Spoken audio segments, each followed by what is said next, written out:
Hello everyone, I will be showing you how to do some small knotless box braids or knotless braids, whatever you want to call them, but they're knotless, okay? See how cute that is right there? So first you gotta make sure your client's hair is blown out. Like listen, make sure it's blown out or it's gonna look real nappy.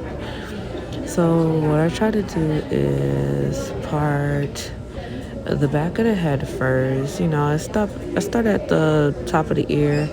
In this part of the video, I should have aimed a little lower, but I was on top of her, pretty much hovering over her, and I was camera shy and nervous. I was I had a lot of anxiety because I know you guys will be watching me and critiquing everything that I do, but it's okay though, because you learn, you live and you learn, and I'm teaching somebody too, so it don't even matter.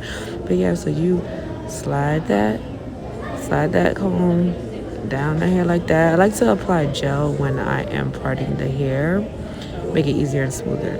So now that I feel like I have the perfect section, as you can see, that part is a lot lower than how it started.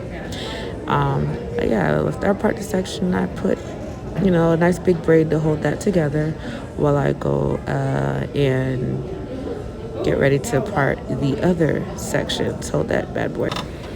Now you can see that I have 4 parts here. It consists of the bottom, the middle, and the top. And I split down the middle on the top there to get that perfect finish. And I normally do these sections in advance so then it can speed up the process. I love it like this. Okay, so here I'm splitting a small piece that I've already parted into 3, really small. Her hair is pretty thick, so I'm just pretty much adding to her hair so we can have a little bit of length. So I try to part this very bottom section into 4. You guys could go 4 or 5, depending how big the person's head is, I would say. If their head is kind of small, you might want to do 3. So then their hair is not too full with braids. But this girl's hair is about medium large. We already had that discussion, but yeah, so I did 4 little sections in this last column here. Boom. So now I'll begin to section off this braid here. I'm gonna get my daughter to get a little closer to me. So I'll section it into 3 parts. This little small. So yeah, I place the middle piece on top of my pointer finger and the other 2 in between my thumb and pointer finger. Now I take the new piece of hair and place it in between my thumb and on top of my pointer finger. Braid it 1, 2, then do the same thing again in between my thumb and pointer finger. So I come in through the right side of the braid. Let me zoom in so you can see that. Alright, so I split it into 3. I put that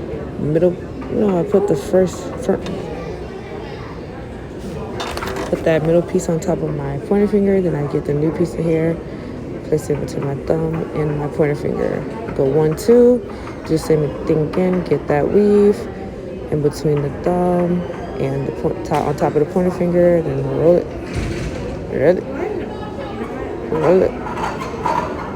Keep going. And so then, I keep on going. I add a piece maybe around the 12th or even the 8th count. It just depends on how long the piece of hair is. Somewhere around the lines of a centimeter, inch, I don't know, before the actual piece of the real piece of hair is gone and it's just a weave. So it could still stay, keep that same thickness along the way. So here I am going to braid it all the way down to the measured area where I would like for my braid to stop. Being that I am adding beads to it, I'm not going to braid all the way at the end unless you plan on, and that's where I'll do it, unless you plan on, adding beads at the end, braid all the way to the end. Or if you're not adding beads, braid it all the way to the end, and then you'll add it to some boiling water to keep it straight. I'll do a video about that, but right now we're just braiding it to the bottom of her shoulder blade. That's the goal. That's where we would like the beads. So I would probably braid a little longer than the shoulder blade. So then when I bend the hair up, it measures up to that desired length that she would like. Not too long, not too short. But yeah, that's what I'm braiding. Once again, show you again. Split the hair into 3.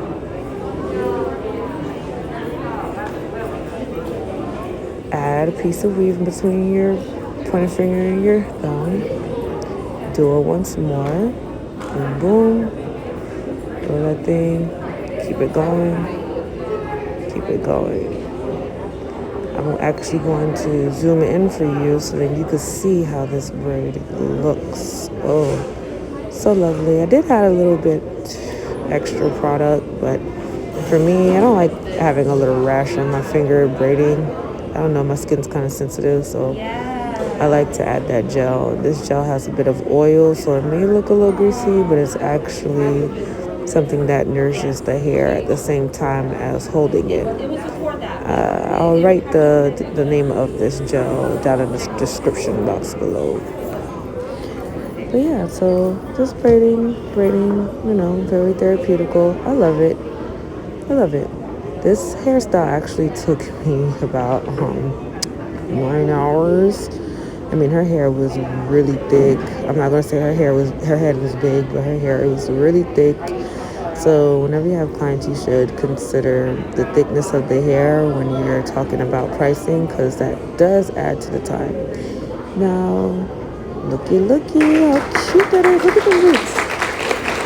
Yes. Even everybody here in this room loves how they look. Look at that. Look at the roots. Look at the beads. I'm sorry that I didn't catch the bead part. I did the hair so late that I just got tired, and then my videographer went to sleep, so I really didn't have anybody else to help. All right, so thank you so much for watching my video today. If you have any questions, leave a comment below. Other than that, hit the thumbs up button if you like this video. Subscribe to my YouTube channel. Hit the notification bell for when I drop another video in the near future. Thank you.